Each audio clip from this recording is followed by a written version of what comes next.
Chapter 3. I started in on Winn Dixie right away, trying to clean him up. First, I gave him a bath. I used the garden hose and some baby shampoo. He stood still for it, but I could tell he didn't like it. He looked insulted, and the whole time, he didn't show me his teeth or wag his tail. After he was all washed and dried, I brushed him good. I used my own hairbrush and worked real hard at his knots and patches of fur stuck together. He didn't mind being brushed. He wiggled his back like it felt pretty good. The whole time I was working on him, I was talking to him, and he listened. I told him how we were like. See, you don't have any family, and neither do I. I got the preacher, of course, but I don't have a mama. I mean, I have one, but I don't know where she is. She left when I was 3 years old. I can't hardly remember her at all, and I bet you don't remember your mama much either. So we're almost like orphans. Winn Dixie looked straight at me when I said that to him, like he was feeling relieved to finally have someone to understand his situation. I nodded my head at him and went on talking. I don't even have any friends because I had to leave them all behind when we moved here from Watley.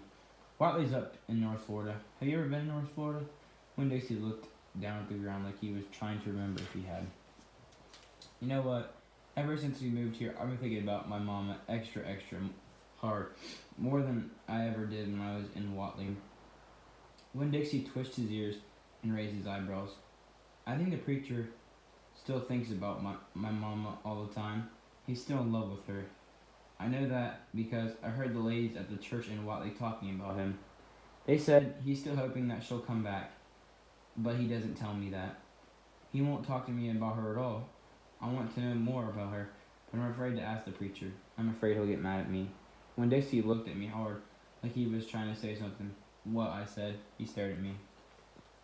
You think I should make the preacher tell me about her? When Dixie looked at me so hard he sneezed. I'll think about it, I said. When I was done working on him, Winn Dixie looked a whole lot better. He still had his bald spots, but the fur that he did have cleaned up nice. It was all shiny and soft. You could see his ribs, but I intended to feed him good, and that would take care of that. I couldn't do anything about his crooked yellow teeth because he got into a sneezing fit every time I started to brush them with my toothbrush, and I finally had to give up. But for the most part, he looked a whole lot better, and so I took him into the trailer and showed him to the preacher. Daddy, I said. He said he was working on a sermon and kind of muttering to himself. Daddy, I wanted to show you the new Winn Dixie. The preacher put down his pencil and rubbed his nose, and finally he looked up. Well, he said, smiling real big at Winn Dixie. Well now, don't you look handsome? Winn Dixie smiled back at the preacher.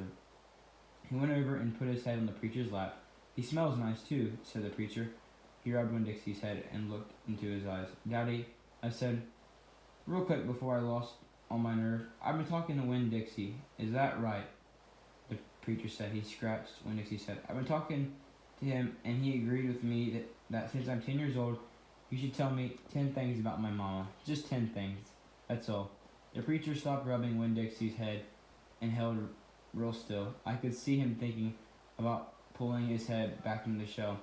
One thing for each year I've been alive, I told him. Please. Winn Dixie looked at the preacher and kind of gave him a nudge with his nose. The preacher sighed. He said to Winn Dixie, I should have guessed you were going to be trouble. Then he looked at me. Come on, Opal, he said. Sit down and I will tell you 10 things about your mama.